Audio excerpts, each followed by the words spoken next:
जब भगवान शिव ने देखा कि अस्थि पिंजर भी नहीं रहा तेरे पास, फिर उसका मोह भंग हो गया। मोह भंग हुआ तो उसने जो सोचा कि ये हालत मेरी किस कारण से हुई, उसने अपनी सूझबूझ से ये ढूंढा, इसका कारण खोजा कि भी मैंने विवाह करवाया और पत्नी पर विश्वास किया, मेरी पत्नी ने मेरे से विश्वासघात किया, मेरे से पीछे से जाकर के एक पर पुरुष से इसने बात की और अन्य रूप धारण कर लिया। ये कुछ भी कर सकती थी, जिस कारण से वो अक्षुब्ध हो गया और उससे बात करनी बंद कर दी कि मैं तेरे ऊपर बहुत विश्वास करता था, तू भी विश्वासघातन निकली, तो मैं किस पे विश्वास करूं। इस निष्कर्ष से भगवान शिव ने सोचा कि मैंने विवाह करवाया तो पत्नी में मोह हुआ और पत्नी बेवफा निकली। अब ऐसा यत्न करूं कि मेरे अंदर ये काम वासना समाप्त हो जाए, जिस कारण से मुझे विवाह की आवश्यकता पड़ी। इसका मूल नाश करने के लिए वासना का भगवान शिव ने कहते हैं 88,000 वर्ष तक घोर तप किया और कहते हैं ये काल ये चाहता है कि कोई भी यहां प्राणी विवाह के बिना ना रहे, यानी वासनाओं को कोई कंट्रोल ना कर ले, कहीं यहां पर फिर रिवाज पड़ जावे और संतानों उत्पत्ति ना करें। संतानों उत्पत्ति नहीं करेंगे तो मैं खाऊंगा कैसे, हम तो उसके बकरे और बकरियां हैं काल के। इसलिए उसका पूर्ण प्रयत्न रहता है, भरसक प्रयत्न रहता है कि कोई भी प्राणी वासना रहित ना हो जाए। अब उसने क्या किया, कामदेव को एक पुरुष रूप तैयार करके वहां भेज दिया। अपना आत्मा जैसे ऑल आउट होती है, ऑल आउट को कहीं लगा दिया जाओ घर के कमरे किसी कक्ष में, तो वहां मच्छर चक्कर काटना शुरू कर देते हैं, उसमें ऐसे डगमगा जाते हैं, गिरने लग जाते हैं, उनके बस की बात नहीं होती। ऐसे एक देव है, उसके अंदर उसने ये गुण विशेष भर रखा काल ने, और वो जाकर के वहां बैठा दिया उसके आसपास।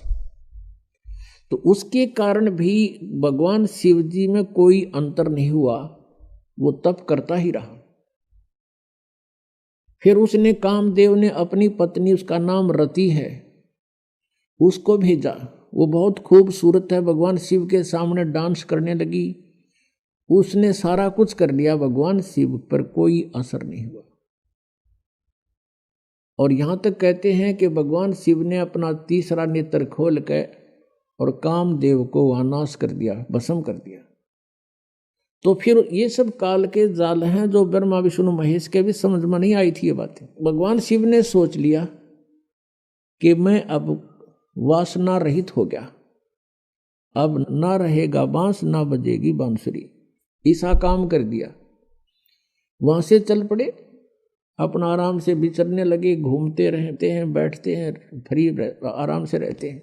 अब काल ने सोचा भैया तो बात बिगड़ेगी, दूसरे और देखम देखा ये ऐसे ही फिर बैठ जाएंगे हठ योग करने के लिए, यह तो बात बनी नहीं, कहीं औरों की भी रुचि ना हो जाए, हम भी भगवान शिव जी की तरह से वासना रहित होएं। क्योंकि सभी ऋषि महर्षि जब साधना की तरफ चलते हैं, ये पांचों विकार इनकी गुद्दी में आ बैठते हैं, पहले से अधिक प्रभावित हो जाते हैं। तो सभी ने ये चेष्टाएं की थी कि किसी ना किसी तरह पहले इन्हीं राक्षसों को नाश करें और फिर भक्ति करें। ये भी काल का जाल था, बिना ज्ञान के डले निये डोए। तो अब भगवान शिव जी की कथा को पूरा करते हैं, फिर ऋषियों को लेंगे। अब क्या हुआ, अब काल ने ब्रह्म ने सोचा ये और व्यक्ति नो सोच बैठेंगे ऋषि महर्षि, भगवान शिव ने तो कर दिया काम, ये तो वासना रहित हो गया और हम पीछे रह गए, कहीं वो बीजा समाधि लावें, इस तो पहला कर दूं काम। कुछ दिन के बाद शिव जी के अंदर प्रेरणा भर दी काल ने कि सुना है हमने कि जब सागर मंथन किया था उस समय विष निकला था, उस विष को मैंने पान कर लिया था, पी लिया था, जिस कारण से मैं अचेत हो गया था। और जो बताते हैं उसमें से अमृत निकला था या शराब निकली थी, दारू, मदिरा, 2 कलश निकले थे। राक्षसों ने अमृत का कलश उठा लिया था, और राक्षस यदि अमृत पी जाते तो अमर हो जाते। इसलिए भगवान विष्णु ने एक मोहिनी रूप बनाकर एक स्त्री का और राक्षसों में जाके डांस किया था। कहते हैं बहुत सुंदर थी वो मोहिनी रूप में, भगवान बड़े सुंदर लग रहे थे और राक्षस मोहित हो गए थे। राक्षसों से वो अमृत का कलश सिर पे रख के डांस करती करती उनको मदहोश कर दिया था। वो कलश दूसरी तरफ पकड़ा दिया था और मदिरा का कलश सिर पे रख के वापस उनको दे दिया था। तो उसमें भगवान विष्णु कहते हैं मोहिनी रूप में बड़े खूबसूरत लग रहे थे। अब भगवान शंकर के मनमाई के भगवान विष्णु के पास चलते हैं, तो ठाली हो गया था ना पार्वती साथ में, तो चलो वहां बातचीत करते हैं और उनसे वो रूप देखूंगा। अब मैं होश हवास में हूं भाई, उस रूप को पूछूंगा कैसा रूप था, एक बार बना के दिखाओ। इस उद्देश्य से भगवान शिव जी आगे विष्णु जी के लोक में और बैठ गए उनकी पौड़ी में आके, उनके गेस्ट रूम में बैठ गए। विष्णु जी पता लगा अंदर से आए, कुशल मंगल हुई। कुछ देर के बाद भगवान शिव ने अपना उद्देश्य जाहिर किया, प्रकट किया कि मैं इस उद्देश्य से आया हूं। मैंने सुना है कि आपने सागर मंथन के समय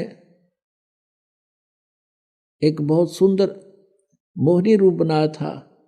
भगवान मैं देख नहीं सका था, आज कृपा मुझे वो रूप बनाकर दिखा दो। भगवान विष्णु हंसने लगे कि हे भोलेनाथ, वो तो कोई सर्कमस्टांस थे और जब वो बनाना पड़ गया, ये बताओ नी रूप बनाऊं, कोई बात हुई या मुझे शर्म लगेगी। अब भगवान शिव जी कहने लगे कि जब तक आप मुझे वो रूप बनाकर नहीं दिखाओगे तब तक मैं यहां से नहीं जाता। मैं तो ये बैठ गया, वो बैठ गया उनके द्वार का आगे पार्क में, बगीची में हठ योग करके। भगवान विष्णु ने सोचा कि 88,000 वर्ष तक उड़ा बैठ के आ गए, अरे भी इसने आड़े चमटा गाड़ दिया, ये उठे नहीं। इससे पीछा छुटवाने के लिए भगवान विष्णु ने कहा, वहां तो उनसे कहा कि नहीं ऐसा नहीं हुआ करता, ये मुझे शर्म आती है, मैं नहीं ऐसा कर सकता। यूं कह के अपने घर में अंदर चले गए महल में।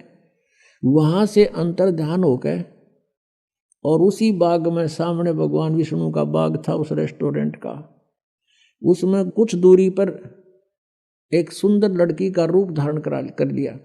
और भगवान शिव जी की दृष्टि जब पड़ी, भगवान शिव जी उठ कर चाल पड़े हैं और वो मोहिनी रूप आगे आगे चलने लगा, वो पीछे पीछे। भगवान ने भी स्पीड पकड़ दी, अच्छी दूर तेजी से चलने लगा और वो कभी वृक्षों से इधर हो जावे, कभी इधर से,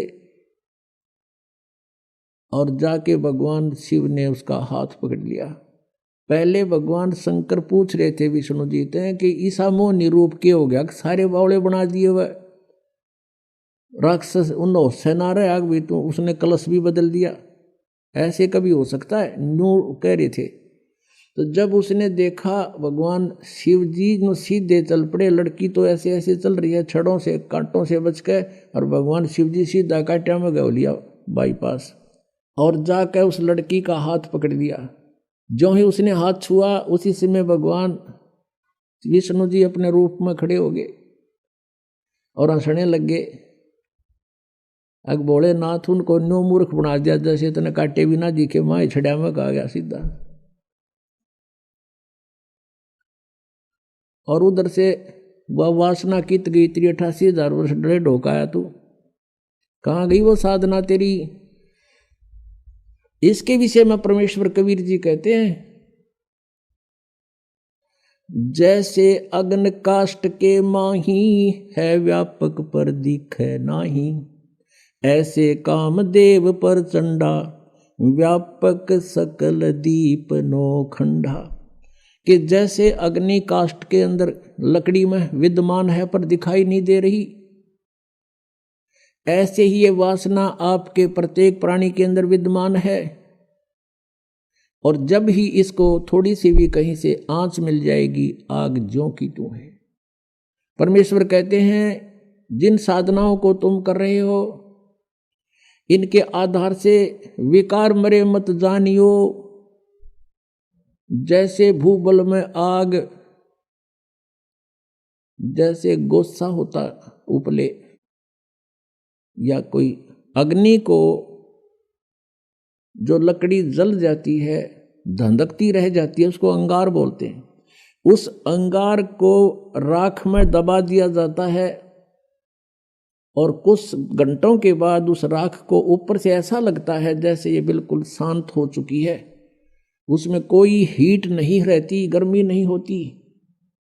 और जब उसको निकाला जाता है तो वो आग, वो लकड़ी पहले से भी अधिक तेज मिलती है, धंधकती मिलती है, वो कोयला। तो यहाँ परमात्मा कहते हैं जो साधनाएं तुम करते हो ये व्यर्थ प्रयत्न डले ढो रहे हो।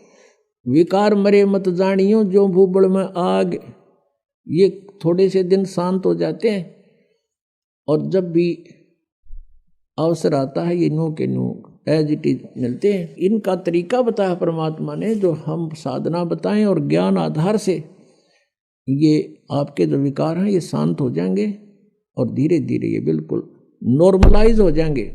खत्म नहीं होते लेकिन नॉर्मलाइज हो जाएंगे और ज्ञान के रस्से से ये बांध दिए जाएंगे, फिर ये हिल नहीं सकते। अब कितना ही शरारती पशु है, उसने अच्छा करड़ा बांध दिया मोटे रस्से थे, वो करें जाएगा फूं फूं, अपनी थोड़ी बहुत रेंज होती है उसकी, तो वो कहानी नहीं कर सकता। ऐसे ये परमात्मा के ज्ञान से और इस भक्ति की शक्ति से ये ऐसे कंडम हो जाएंगे। ये बकवास करेगा, मन की आदत है, क्योंकि किस ब्रह्मांड का स्वामी है, लेकिन इस ज्ञान रूपी रस्से ये इतना तगड़ा बांध दिया जाता है, ये अपनी मर्यादा को लांघ नहीं सकेगा।